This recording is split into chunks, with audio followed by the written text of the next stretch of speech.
we're going to hear an example of this kind of person, starting from text 11. So we have a mic to pass around?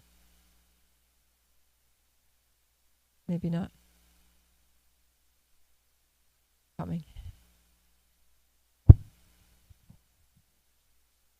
Okay, please read text 11. As a historical example of this, learned sages recite the story of an ancient discussion between Prahlad Maharaj and great saintly person who was feeding himself like a python.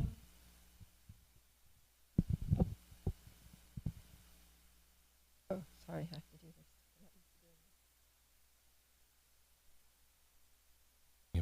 this. Thank you, Mataji.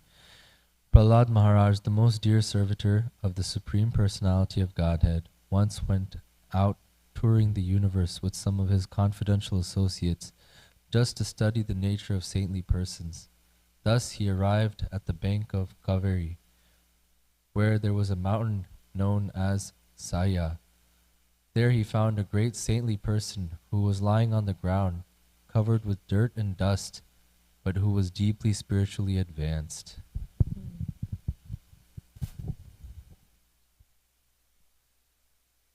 Neither by that saintly person's activities, by his bodily features, by his words, nor by the symptoms of his varnashrama status could people understand whether he was the same person they had known.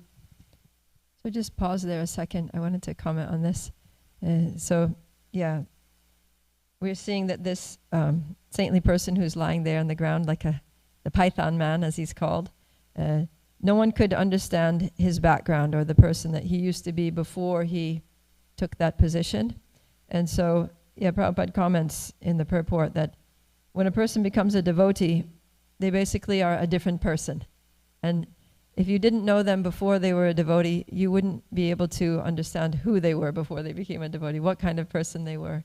Because the process of devotional service is so deeply transformative. It changes the heart, changes the character, changes the activities, changes the qualities.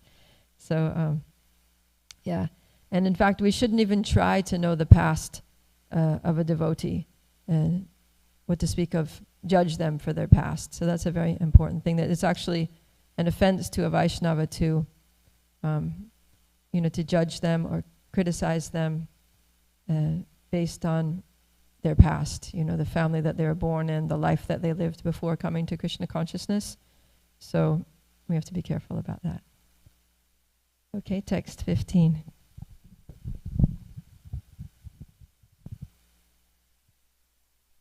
The advanced devotee Prahlad duly worshipped and offered obeisances to the saintly person who had adopted the python's means of livelihood. After thus worshipping the saintly person and touching his own head to the saint's lotus feet, Prahlad Maharaj, in the order to understand him, inquired very submissively as follows. It's interesting here that Prahlad is almost an example of that point I was just saying, because the last line of the Sanskrit here in text 15 says Maha Bhagavato Asura. So in the same line, he's saying that Prahlad was a Mahabhagavat, but at the same time, he's considered by some to be an Asura because he was born in an Asura family, demoniac family, the son of Hiranyakashipu. So it just goes to show that the family that we're born in is inconsequential, because despite his being born in a demoniac family, he was a Mahabhagavat. Okay, text 16, please. 16 to 17. Seeing the saintly person to be quite fat, Prahlad Maharaj said, "My dear sir, you undergo no endeavor to earn your livelihood, but you have a stout body exactly like that of a materialistic enjoyer.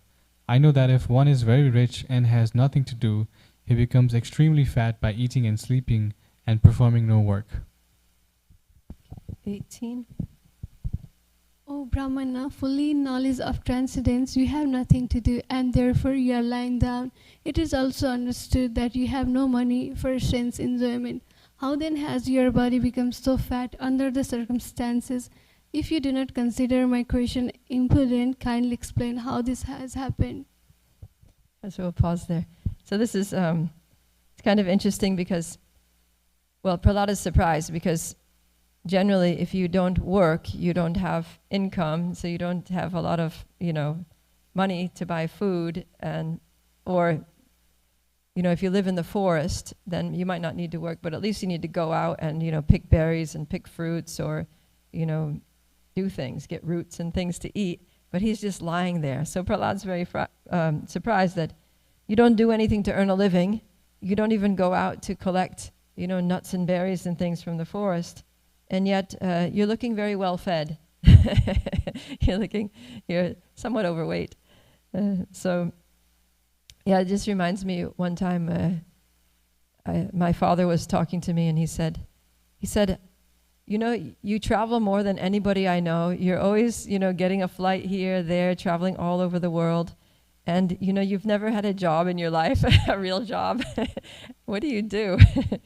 So, anyways, it's very inconceivable for materialistic people that are just really locked into that concept that, education and job and income and, financial stability, that you can survive very nicely just by serving Krishna. So, yeah. Okay, text 19. Your honor appears learned, expert and intelligent in every way. You can speak very well, saying things that are pleasing to the heart. You see that people in general are engaged in fruitive activities, yet you are lying here inactive. Yeah, so he's saying you appear to be very intelligent and competent, so why don't you do something, right? Like if we sometimes think that they see someone who's like, is very intelligent, they could do so many things, but they're not doing anything. We just see it as a waste of human potential. And people who don't understand the value of Krishna consciousness, they think devotees aren't doing anything. Like many times when I was doing book distribution, people would say, oh, why don't you just get a job or do something practical? You're just wasting your life, not doing anything.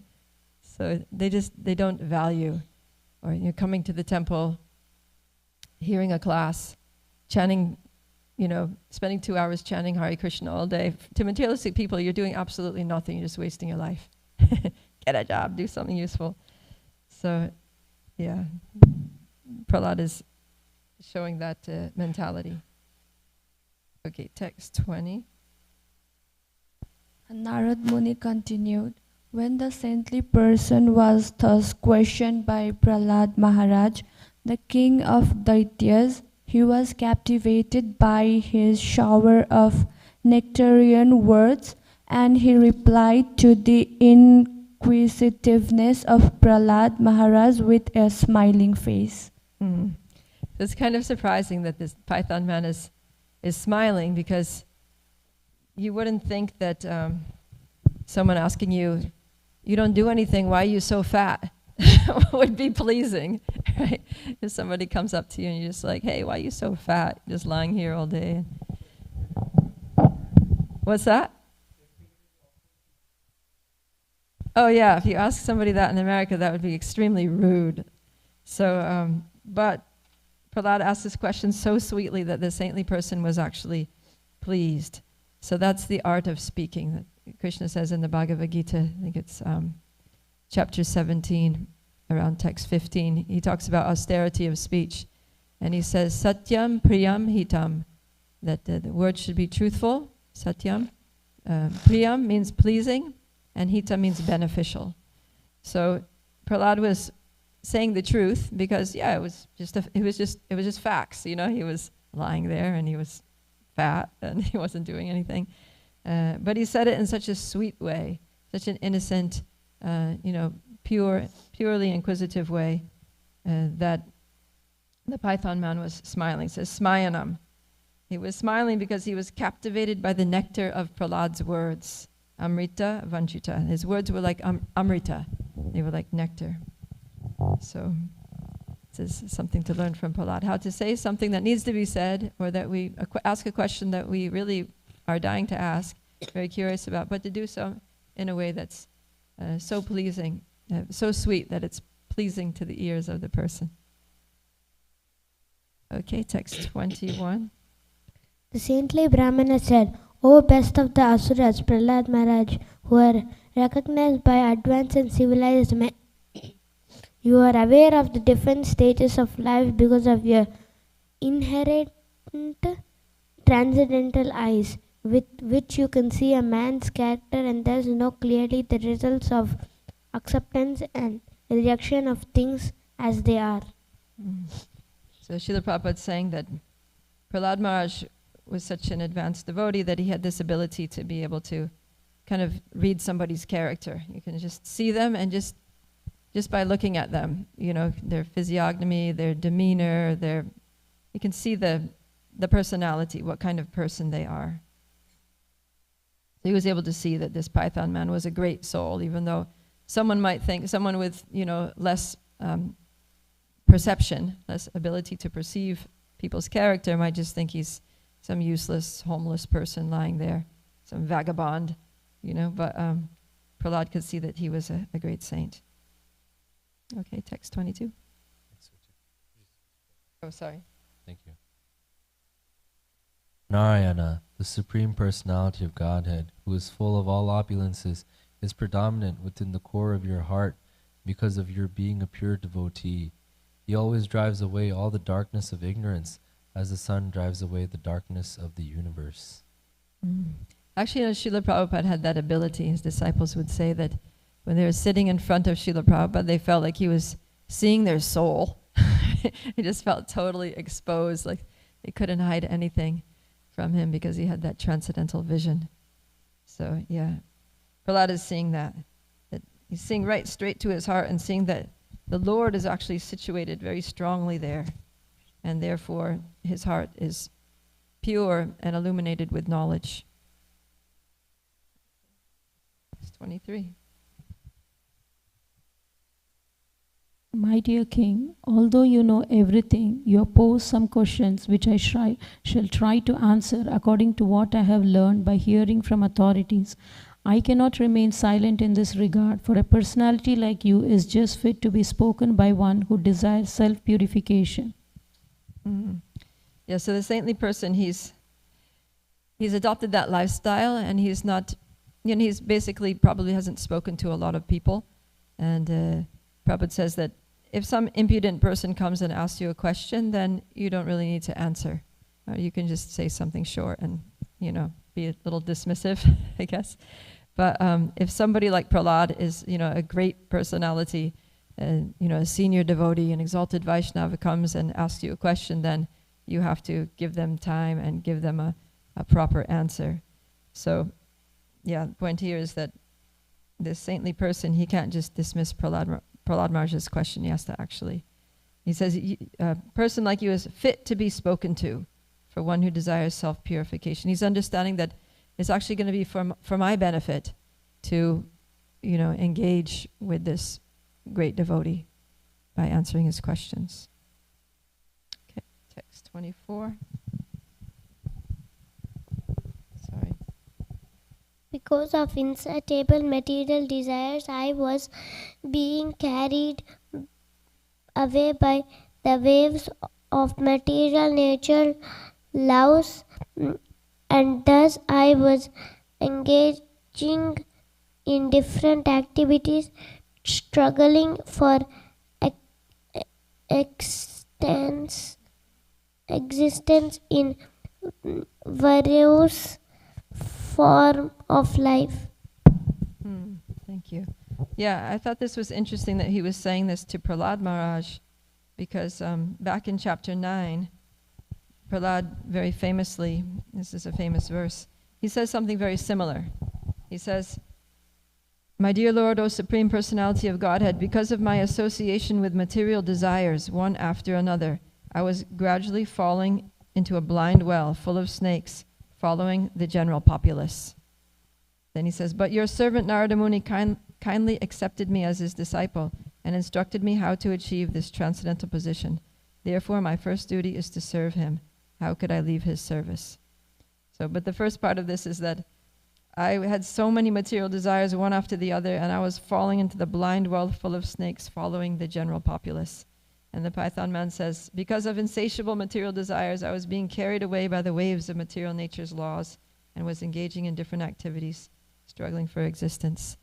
So this is a common thing that, a sincere, introspective soul is going to come to this conclusion about their life at some point or another, that due to my material desires, I was just being dragged here and there, from this place to the next place, from this relationship to the next relationship, to this, buying this thing, getting that thing, striving for this. And in that way, I was just becoming so entangled. Just struggling to try to be happy and fulfill my desires, and realizing that, it wasn't getting me anywhere. I was just gradually falling deeper and deeper into a darker and darker place. And then when we have that realization, then we can, it's an impetus to seek help, to turn to the Lord, to get guidance, because we realize I've been following my mind, following my material desires here and there for so long, lifetimes, what to speak of this life. And I need I need a real goal. I need someone to help me identify what is the real purpose of life, what is the real goal, what is the real way to be happy. Okay, let's go to the next verse.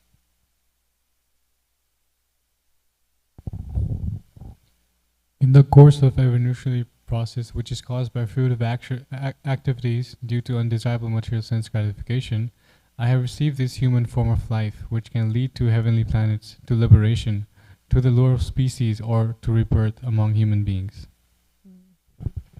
He's explaining, I have this, after many lives in different species, finally I've got the human form of life. And this human form of life is very valuable. That's something that's repeated again and again throughout Srimad Bhagavatam. And he's realizing that now that I have this human form of life, I have to make good use of it. I can't just live like the cats and dogs.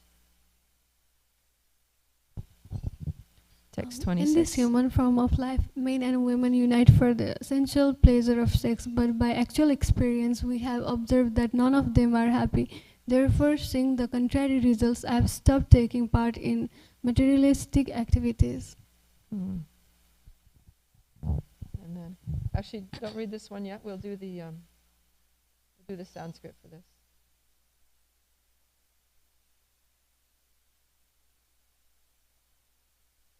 Okay. Dukam asyatmano rupam sarveho paratistanu manasam sparshajan drishtva bhogan swapsyami samvisham Dukam asyatmano rupam sarveho paratistanu manasam sparshajan drishtva bhogan swapsyami samvishan. Please chat. Dukam asyatmano rupam sarveho paratistanu manasam sparshajan drishtva bhogan swapsyami samvishan. Dukam asyatmano rupam sarveho paratistanu manasam sparshajan drishtva bhogan swapsyami samvishan. Dukam asyatmano rupam sarveho paratistanu manasam sparshajan drishtva Bhogan swapsyami samvishan. All right, we'll do the word for word. Okay, we'll do this together. Sukham, happiness. Asya, of him. Atmana, of the living entity. Rupam, the natural position. Sarva, all. Iha, material activities. Uparati, completely stopping. Tanuhu, the medium of its manifestation. Manasam sparshajan, produced from demands for sense gratification. Drishtva, after seeing. Bhogan, sense enjoyment. Swapsyami, I am sitting silently, thinking deeply about these material activities. Samvishan, entering into such activities. So, translation and purport by His Divine Grace A.C. Bhaktivedanta Swami Srila Prabhupada Ki Jai. The actual form of life for the living entities is one of spiritual happiness, which is real happiness. This happiness can be achieved only when one stops all materialistic activities. Material sense enjoyment is simply imagination. Therefore, considering this subject matter, I have ceased from all material activities and am lying down here. Purport. The difference between the philosophy of the Mayavadis and that of the Vaishnavas is explained herein. Both the Mayavadis and Vaishnavas know that in materialistic activities there is no happiness. The Mayavadi philosophers, therefore, adhering to the slogan Brahma Satyam Jagan Mithya, want to refrain from false materialistic activities. They want to stop all activities and merge in the Supreme Brahman. According to Vaishnava philosophy, however, if one simply ceases from materialistic activity, one cannot remain inactive for very long, and therefore everyone should engage himself in spiritual activities, which will solve the problem of suffering in this material world. It is said, therefore, that although the Mayavadi philosophers strive to refrain from materialistic activities and merge in Brahman, and although they may actually merge in the Brahman existence, for want of activity they fall down again into materialistic activity. Aruhya kritrena parampadam tata patantyadha. Thus the so-called renouncer, unable to remain in meditation upon Brahman, returns to materialistic activities by opening hospitals and schools and so on. Therefore, simply cultivating knowledge that materialistic activities cannot give one happiness, and that one should consequently cease from such activities, is insufficient. One should cease from materialistic activities and take up spiritual activities. Then the solution to the problem will be achieved. Spiritual activities are activities performed according to the order of Krishna. Anukulyena Krishnanu Shilanam. If one does whatever Krishna says, his activities are not material. For example, when Arjuna fought in response to the order of Krishna, his activities were not material. Fighting for sense gratification is a materialistic activity, but fighting by the order of Krishna is spiritual.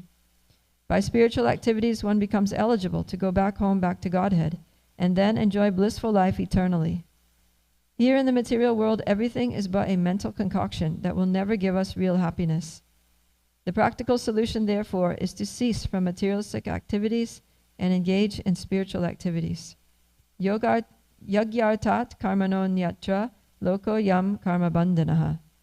If one works for the sake of pleasing the Supreme Lord Yagya or Vishnu, one is in liberated life. If one fails to do so, however, he remains in a life of bondage. Srila Prabhupada Ki Jai. Sorry? I think I'm done. I just gave up on that thing. But thank you for the offer, though. Yeah.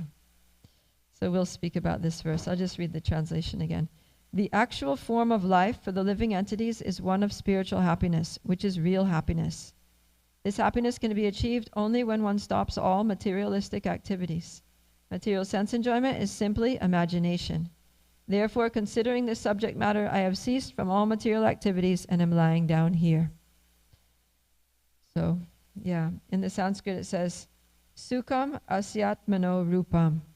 So Sukham means happiness, and rupam means, it means form. Prabhupada translates it the natural position. So the natural position for all living entities. Our very form is happiness, right? Our nature is Sat Chit Ananda. So we are eternal beings, we are full of knowledge, and we're also full of Ananda, which means happiness. That's our nature. So we're actually meant to be happy. That's what we are. We're made of that substance. We're cut from the fabric of eternity, knowledge, and bliss. So we all have this deep intuitive sense that we're meant to be happy. And that's why we're not satisfied with unhappiness. We're always striving for happiness. And when we're unhappy, when we're sad, when we're distressed and anxious or depressed, we feel that there's something wrong, right? It's like, when you see somebody and they're kind of moping around, or you see a small child and they're crying or something, you go up and then what do you say? What's wrong, right? What's wrong? So we have that sense that if you're not happy, there's something wrong. But if you look at the nature of this material world, it's designed to make us unhappy, right? If we just follow the flow of the material world, we're destined for three things: bewilderment, frustration, and lamentation, right? In Sanskrit, those words come up. Sokyam, moham, and what's the other one? Sokyam, moham, and can't remember. Anyways, shokyam, not so. Anyways, means lamentation, bewilderment, and frustration. So that's what happens. If we just engage in material activities, fear, bhayam. Yeah, that's the other one. Sokyam, moham, bhayam. So lamentation, bewilderment, and fear. So if we just look at the life of anyone who's, an atheistic person engaged in material activities, they're going to be exhibiting any one of those three characteristics at any given time.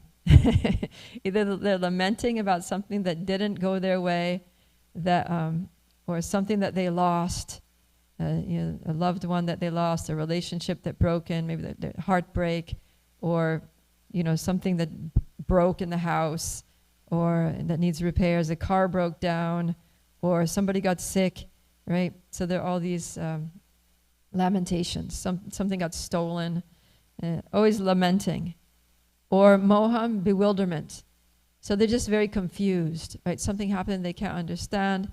They don't know who they are. They don't know why people are treating them the way they're treating them. They don't know why there's suffering in the world, why we can never solve the problems, why there's never an end to war in the world, or poverty, or famine, or, or pollution, why it just keeps getting worse, what is wrong with people. So there's all this bewilderment. And then bhaya means fear. So everybody is fearful. Everyone's in anxiety. They're afraid of their life. You don't see many people just walking down the street comfortably, and people have locked their doors, they lock their cars, they lock everything up, everything. Security now is like a huge issue, right? Internet security, cyber security, everything has to be password protected and two-step verification, and everyone's worried about their very identity being stolen, their bank accounts being hacked. It's like, a lot of fear in the world today. So in the world, not just today, but for all time, that's the nature of the material world, is that it brings you to these three things. So if we're suffering, if we're lamenting about something, if we're afraid or anxious about something, and if we're bewildered, then in one sense, everything is going right as far as our material experience, right? That's what the material world is designed to bring us to. So according to Krishna's plan for living entities in this world, everything is going according to plan. It's all good. There's nothing wrong. What's wrong is that we're here. We should have never come to this place. So anyways, having come to this world, we need to engage in devotional service. So the good thing about lamentation and fear and suffering and bewilderment is that it causes us to approach Krishna. And we see the good prime example of that is Arjuna in the battlefield of Kurukshetra. Right? He says, Karpanya dosho pahata swabhavaha. What's the next slide? Prichami tvam dharma samudha chetaha yat shreyasya nishchitan bruhitan me shishyashteham shadimam tvam prapanam. So he says, now I'm confused. He says, samoham.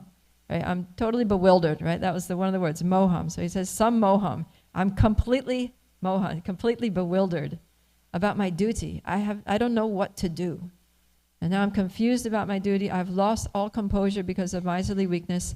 In this condition, I'm asking you to tell me for certain what is best for me. So that's what all this lamentation, illusion, bewilderment, and fear is meant to bring us to, is approaching a spiritual master, right? Approaching someone who is tattvadarshina, who actually can see the truth. Because we can't see the truth. All we can see is a lot of complexity, perplexity in the world. And we're bewildered by it. So we have to approach someone who's seen the truth and get them to point out what we need to do, right? Like he says, Shishya, prichami tvam dharma samudich, shishyashteham sharinam tvam prapanam. He says, now I'm approaching you. And later Arjuna says, please tell me one thing. You know, this world is very confusing. I just want to know one thing. Just give me one direction that I can follow with confidence, with clarity, and achieve the perfection of life. And so Krishna says that in the end, right? He says, Sarva dharmam parityajya, mamekam sharanam vraja, aham tvam sarva papebhyo mokshayishyami ma shuchaha. He says, yeah, you're confused because you're thinking about so many other things, right? You're bahushaka tvanantas cha. Unlimited, your intelligence is going in unlimited different directions. It's many branched. And therefore, you're confused about what to do. You're distracted by so many other lesser considerations, lesser values and priorities, and you're missing the point. But if you want to come to the point, the goal, there's only one thing, right? Vyavasayatmika buddhir eke haku anandana. There's one thing. And when we know the one goal of life, then we can just focus. Then our intelligence can be single-pointed. When we take counsel from materialistic people, then we end up thinking that there are many things that we need to do.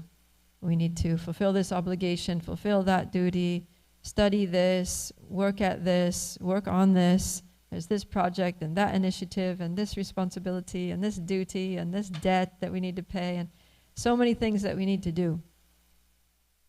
But if we just listen to Krishna, there's only one thing to do, and that is devotional service, right? That is the paro dharma. And that's why Krishna says, give up all these lower dharmas, all these things that you think you have to do, all these self-created duties, and just do the paro dharma, because by doing this, it fulfills all other things. And he gives the example of watering the root of the tree. That because it's interesting because that word is used in the verse that bahu shaka means many branched. So life is like a tree with many branches, and our intelligence is shooting out. You know, my family, my job, my education, my health, my household, my whatever, my relatives, all these things that we need to worry about. Many branches, but then. In Srimad Bhagavatam, it says that all these branches, taror, taror, how's it first go? Yata tora mula nishechanena. Anyways, I'm blanking out all my verses today. Anyways, it says that just as you water, if you water the root of the tree, then all those branches will be nourished. It's like with a plant. We don't pour water on every little leaf. We don't pour water on all the branches. We pour water on the root. And when the root absorbs the water, it goes up into the trunk and into the branches and to the twigs and to the leaves, and all parts of the plant get water. So in the same way, the root of our existence is Krishna, right? The source of everything is Krishna. We come from Krishna. We are, in one sense, non-different from Krishna because we're his parts and parcels. There's tiny little parts and parcels. So if we make Krishna happy, then we're going to be happy. And not only are we going to be happy, but everyone is going to be happy.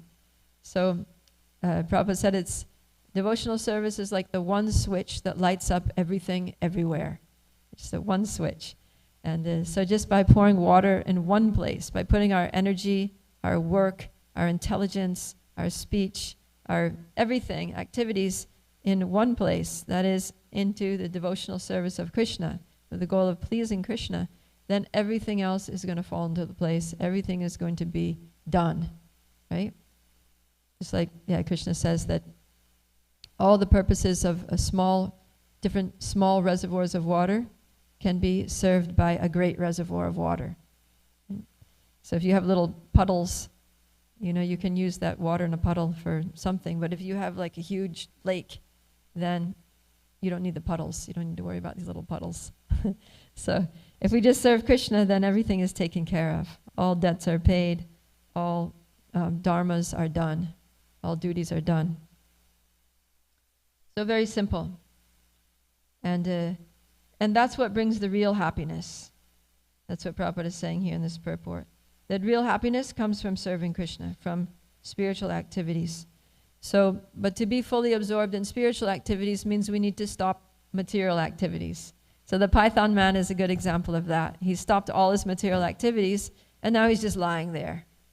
So the nature of the python is a big snake that it just sits there, and it waits for some small animal to come, and then it captures the small animal, and then I think the python is the one that wraps around it, and basically like crushes it in its coils, and that's how it kills the animal, and then it just, after it's dead, it just swallows it.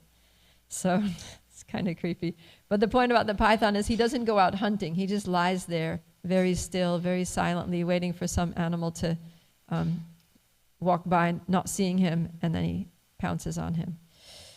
So the Python man has understood part of the story, but not the whole thing.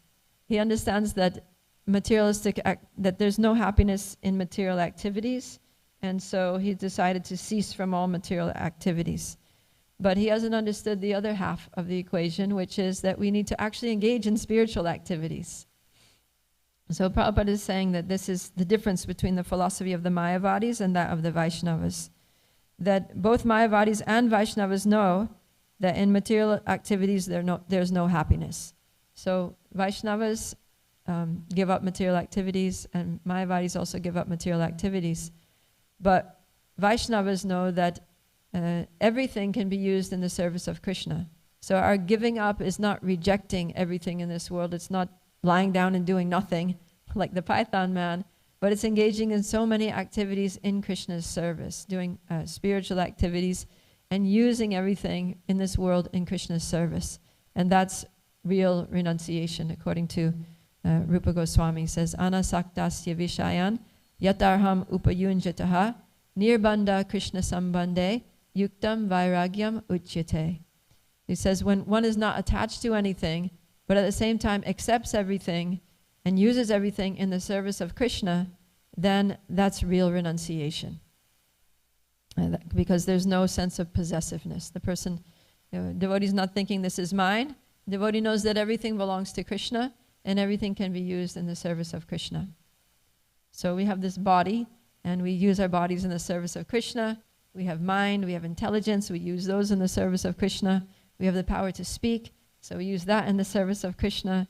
Then we have all of the things that we own, right? Our homes, our vehicles, our devices.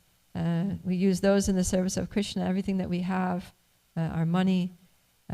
We have our talents, right? Everyone has specific talents and skills, so we use those in the service of Krishna. And so devotees are very active. What to speak of lying there doing nothing, devotees are engaged like 24/7 in the service of Krishna, right? Even sleeping is a service because you're sleeping only for the sake of recharging your batteries so that you can get up the next morning and be full of energy to serve Krishna, so that you can maintain your health to serve Krishna. So everything is just like one pointed in that direction, serving Krishna, right? We get our education so that we can become competent. We can have, increase our level of competency so that we can serve Krishna more. And maybe you work in the world, but you can, Prabhupada said, dovetail. You can connect that your career to Krishna, or give some portion of your income to Krishna's service. And that way everything just becomes connected to Krishna and becomes spiritualized. So, yeah, Vaishnavas, that's the secret of Bhakti Yoga. Krishna calls it yoga karmana, is it? Yoga karmanu karmasu koshalam, the art of all work. So this is the art of work, is to work, make our work a kind of yoga. So yoga means to link up, to connect. So when we connect, the secret to working in this world is to connect whatever we do, to connect our work to Krishna. Right? Like Krishna says, Yad karoshi yadasnashi yajjahosi dadasi yat yat tapasyasi konteya tat karusva mad arpanam. Whatever you do, whatever you eat, whatever you offer or give away, whatever charity you perform, whatever austerity you perform, do that as an offering to me. And in that way, we can remain free from bondage. And like Prabhupada says here in the purport, that by giving up material activities and engaging only in spiritual activities, or in other words, by spiritualizing our activities, by connecting them to Krishna, then one can go back home, back to Godhead. And he gives the example also of Arjuna fighting. Fighting for sense gratification is a materialistic activity, but fighting by the order of Krishna is spiritual. By spiritual activities, one becomes eligible to go back home, back to Godhead, and enjoy blissful life eternally. So that's what we want to do. We just want to do everything for Krishna, right? Cooking food for our sense gratification, for our enjoyment, to satisfy our tongues and bellies, is material activity. But when we cook nice, vegetarian food that's offerable to Krishna, no meat, fish, or eggs, no onions or garlic, and we cook, in a very clean kitchen, and we offer those preparations with devotion to Krishna, then that activity is spiritual. And the food also becomes spiritualized and purified to the extent that it purifies us and spiritualizes our bodies and minds when we eat it. So this is just one of unlimited examples of how any ordinary activity can be spiritualized just by connecting it to Krishna, by making it an offering to Krishna. So how do we make something an offering to Krishna? It's just a question of our consciousness, right? We just need to keep reminding ourselves that whatever we do, I'm doing this for Krishna. When we wake up in the morning, whatever I'm about to do, I'm going to do it for Krishna. I'm going to school for Krishna. I'm going to my job for Krishna. I'm going to the supermarket for Krishna. I'm going to the car mechanic for Krishna, because this is Krishna's car, because I use it in his service, so I need to repair it. So everything that we do, I'm taking my children to school for Krishna, so that they can become educated, so that they can become powerful devotees in the future, right? So, yeah, I'm maintaining my body for Krishna, bathing and dressing and, all these things for Krishna, because I need to show up in this world in a presentable way, in a respectable way, because I'm a devotee of Krishna, right? And keep healthy so we can go on serving Krishna. So it's very unfortunate here with Mayavadis, because not only do they not have a way to spiritualize their activities, but they don't have, they just reject the world as false. They think this Brahman is Satyam, but Jagan is Mityam. It's false. So they just reject the world. And then they just have to go and lie down and do nothing and eat nothing and speak nothing, and because whatever they do is contaminating, because they don't know how to spiritualize it by using it in Krishna's service, because they don't accept Krishna as a person. They don't worship, or really even believe in the personal form of God as the ultimate absolute truth. They just see Brahman. Like they understand that, okay, aham brahmasmi, I'm not this body, I'm a soul, but that we're all basically just souls, and we're all going to merge and become one, and we're all going to become God in that sense. And that there's no variety, there's no activity, we're all just going to be, as souls. So there's no activity. So not only is there nothing to do in this world, but there's nothing to do in this spiritual world. In fact, there's not even a spiritual world, there's just a spiritual energy that just kind of exists and is, radiant and kind of homogeneous, spiritual homogeneousness. Yeah, there's no variety. They don't believe that there's variety, or Prabhupada would say spiritual variegatedness. But we see in descriptions in Srimad Bhagavatam that there's so much variegatedness in the spiritual world, right? There's many different realms. There's different Vaikuntha planets where Lord Vishnu resides along with his servants. And there's, each personality, there's full of people, full of pure devotees in the spiritual world, and each one is an individual with their unique individual personality and their unique ways of loving the Lord and serving the Lord, and the Lord reciprocates them with them also in unique ways just to match their desires to have a relationship with Him. And then, so there's unlimited Vaikuntha planets which are presided over by a slightly different form of Lord Vishnu. And then there's the planet where Krishna lives, which is Goloka Vrindavan, and there Krishna is with his eternal associates, with Mother Yashoda and Nanda Maharaj, and his cowherd boys, and the gopis, headed by Srimati Radharani. And there's so many pastimes that are taking place there that you can read about in the Krishna book, just to get a sample of some of the things that go on there. And there are beautiful trees and flowers and rivers and hills like Govardhan, and they're all made of Chintamani, transcendental touchstone that fulfill all desires, and every tree is a wish-fulfilling Kalpavriksha tree, and everything is made out of Chintamani gems, and the cows there are all Surabhi cows that fulfill all desires as well, that can yield any kind of flavor of milk that Krishna wants. And so it's a wonderful place full of different varieties. There are seasons, the seasons pass, and the forest groves manifest different flowers and fruits and new growth according to the seasons for Krishna's pleasure. So all this is going on, but the Mayavadis say no. It's no variety. It's all just one. It's all just Brahman. And we're all going to merge into Brahman. And that's it, finished. So it's kind of not a very inspiring outlook, either for life in this world or life in the spiritual world, although they know that they're souls. So the Vaishnava philosophy is much more advanced and much more attractive because it's centered around the all-attractive Supreme Person, Krishna.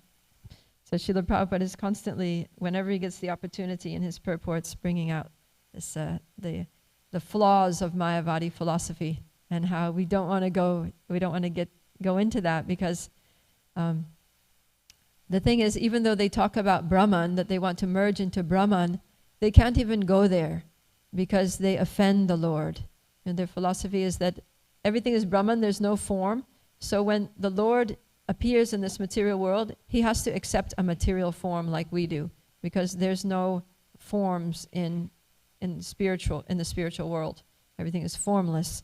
So the Lord is also formless. Krishna is also formless.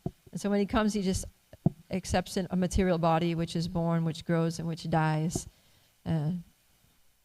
And so they basically offend Krishna by equating him with every other living entity in this world, and denying him the right to have a spiritual form. They deny his beautiful spiritual form and qualities and activities and his pastimes, and they just negate it all. So that's very offensive. Imagine if someone comes up to you and is like, yeah, you don't have a body, you don't have a form, your friends, you don't have all that, and you don't do anything, and you're just, it's like, what? You're just totally like annihilating my existence. So it's a kind of covered atheism.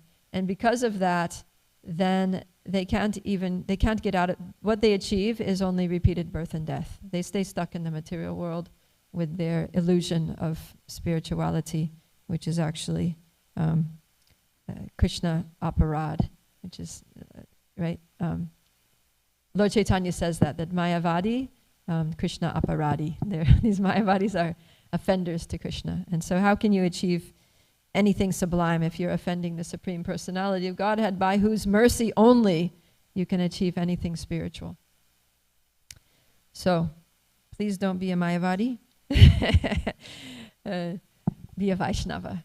Right? Krishna says there are all different kinds of yogis, but yoginam api sarvesham madgate nantar atmana shraddhavan bhajate yomam same yukta tamo mataha. Says, of all yogis, the one with great faith, who always abides in me, thinks of me within himself, and renders transcendental loving service to me, he is the most intimately united with me in yoga, and is the highest of all. That is my opinion, Krishna says. So he's saying that there are all kinds of people who are trying to be yogis, trying to be spiritual, and I appreciate their endeavor. But the best of such people, the best of all yogis, the best of all spiritualists, is the bhakti yogi, the one who knows me as the supreme person and who serves me with love and who is very intimately united with me in bhakti, in devotion. And that person, he says, I see as good as my own self. Yes, the path that Prabhupada has given us is the highest, most sublime, most glorious, that brings us the highest happiness in this life, and it takes us to the highest destination in the next. So that is what we're learning here from this section. Thank you very much. Any questions or comments? Yes.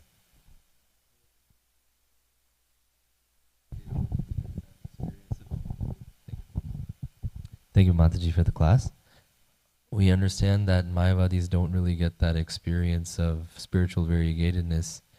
And can we extrapolate to say that it may be because they may even escape the material world and go into see the Brahman effulgence and maybe experience that, but they don't have recollection or they are not able to utilize that 15th verse in that Ishopanishad, which kind of, you're supposed to ask that, like, hey, Supreme Personality of Godhead, I don't want to just interact with the Brahman effulgence.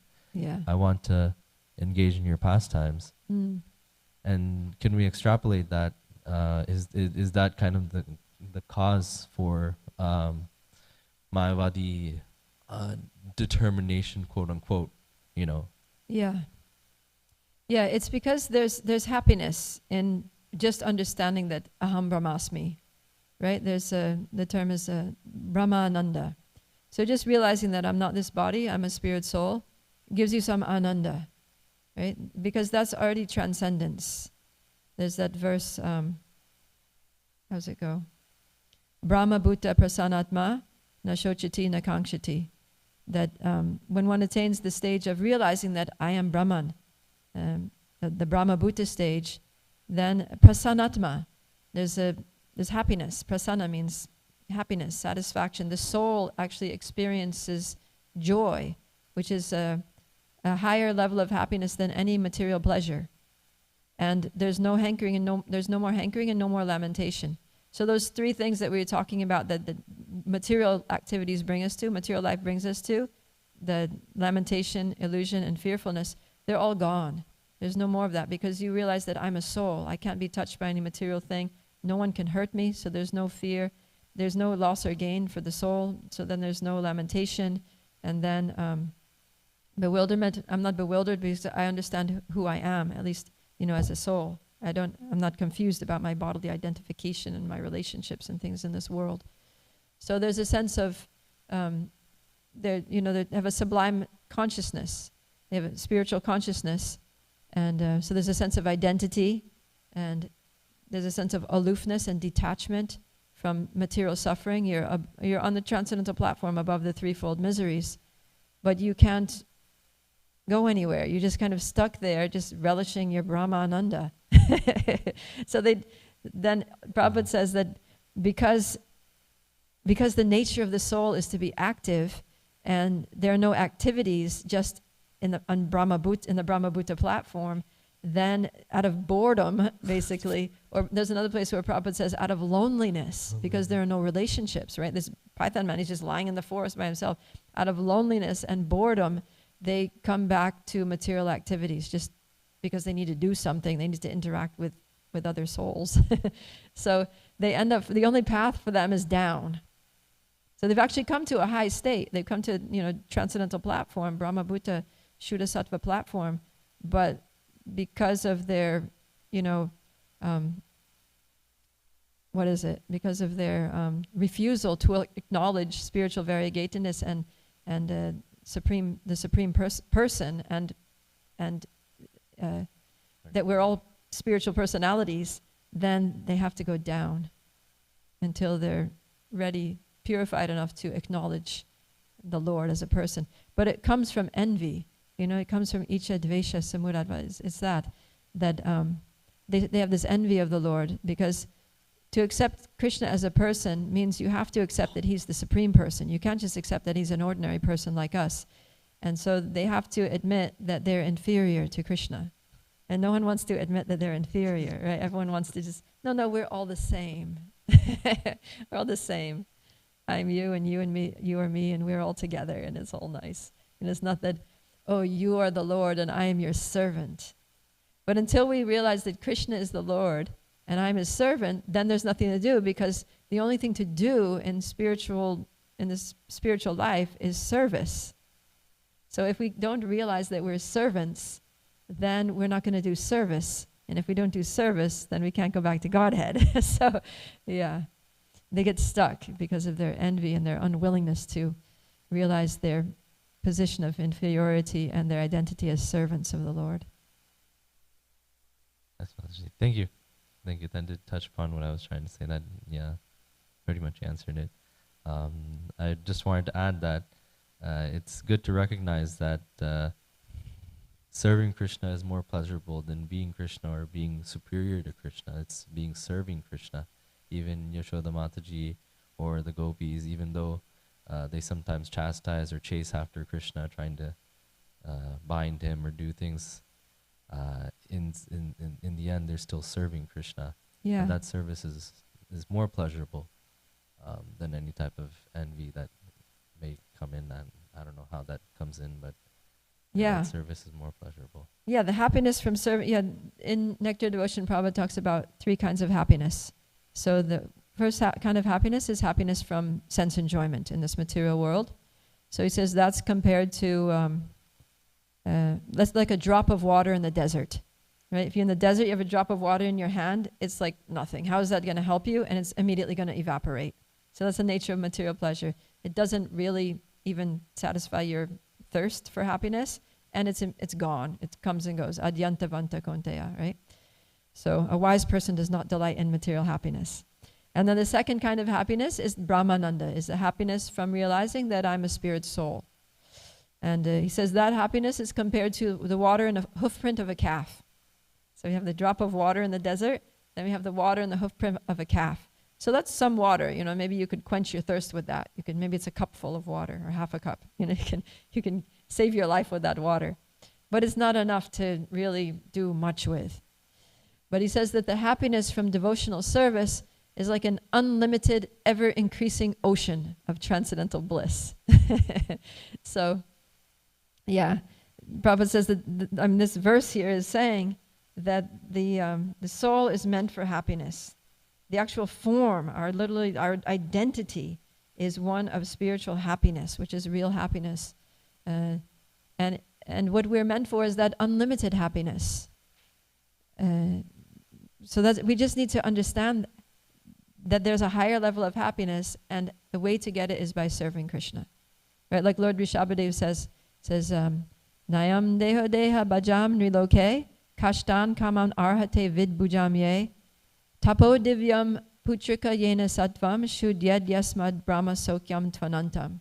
He says, my dear sons, having attained this human form of life, you shouldn't just try for that happiness that can be attained by hogs and dogs that eat stool. In other words, happiness that comes from eating, sleeping, mating, and defending. That kind of happiness, that's such a low level of happiness. Even dogs and hogs that eat stool, they're getting the same pleasure from eating stool that you get from eating halava. It's just gratification of the tongue, and every species has its food, and they all feel happy eating their food that they like. And, that's just, you're a human being. You're meant for more than this. He says, but you can achieve a happiness which is Brahma Sokyam Tvanantam, which is unlimited. and goes on increasing forever, which is spiritual happiness, totally another different category of happiness. And how to achieve it? Tapo divyam, putrika yena sattvam shuddhyam.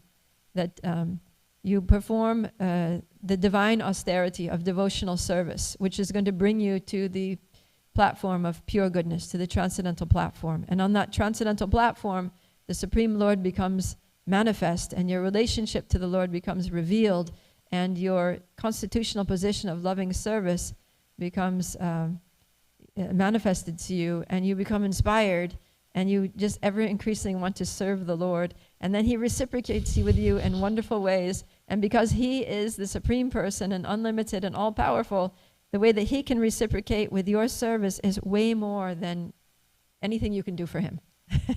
So, you're going to enjoy. And if you think about it, it's like, we're so small. We're so tiny. Whatever good qualities we have are just infinitesimal. So even if we offer the best that we can give to Krishna, it's tiny. But Krishna reciprocates by giving the best that He can give. But He's unlimited. He's the Lord. So what He can give us in reciprocation for what we give Him is like mind-blowing, And so if you think about who's getting the better deal in serving Krishna, it's the servant. Because we're offering some tiny, insignificant service, and He's offering back, unlimited mercy, unlimited love, unlimited reciprocation. So the happiness that we feel in the relationship with Krishna is more than the happiness that Krishna feels in His relationship with us, because of the difference between the personalities that we're talking about, right? So that's why, and the way that Krishna is so attractive. Krishna has all the transcendental qualities in full. We have them in a tiny amount. So Krishna is so attractive. Krishna is so beautiful. Krishna has all wealth, all fame, all knowledge, all renunciation, all strength. We have a little bit. So it's just nowhere near equal. It's like we're just fortunate that Krishna is kind enough to agree to have a relationship with us. Whereas Krishna is the ultimate, most desirable person to have a relationship with. We're so fortunate that He just agrees to let us, serve Him and love Him and talk to Him, and that He gives us the time of day even, what to speak of showering us with grace. So that's why Krishna, he actually wants to be a devotee, to experience what it's like to have a relationship with Himself. Because no one compares to Him. So He wants to experience what it feels like to have a relationship with Himself. And so He comes as Lord Chaitanya to experience what it feels like to be attracted by His own beauty, to experience the happiness that the devotee gets from serving Him, to experience the love that devotees feel for Him, because He can't experience that. But even we, little, parts and parcel sparks of souls that we are, we can experience that happiness if we just choose to, right? We're so silly that we're choosing material enjoyment over choosing that happiness. So we just have to keep hearing this and keep making the right choices, just choosing Krishna, choosing service to Krishna, choosing to connect everything to Krishna, choosing to take that moment to be conscious that this is for Krishna. This is not for my enjoyment. This is for Krishna in everything that we do. Thank you. Okay, Mataji. I better stop because I have to go to the airport. But thank you all for your attendance, and thank you for a very good question and discussion. Grantaraj Srimad Bhagavatam ki jai, Srila Prabhupada ki jai, Gaura Premanandi, Hari Hari Bol.